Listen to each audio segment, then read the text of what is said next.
Hi guys, and welcome back to our YouTube channel One to Step, where today I'm here with another new video to show you guys on how you can create the link of your files if you want to share it in your Google Drive.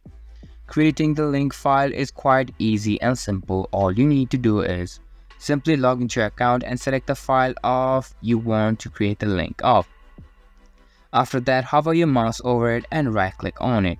If you do so, these options will appear. Simply go into the share option, and here you'll be able to see the option for share, which you can directly share it to their email address, or you can copy the link right here.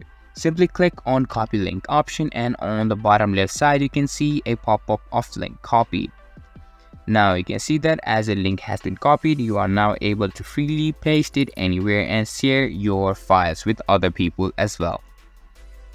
That is how easy it is to actually create the link of your file and share it in your Google Drive. This was this video, and I hope you guys find our video helpful. If you do, make sure to leave a like, subscribe to our YouTube channel, and hit the bell notification. And don't forget to drop a comment for a review and for more content like this. See you guys in our next video. Thank you for watching.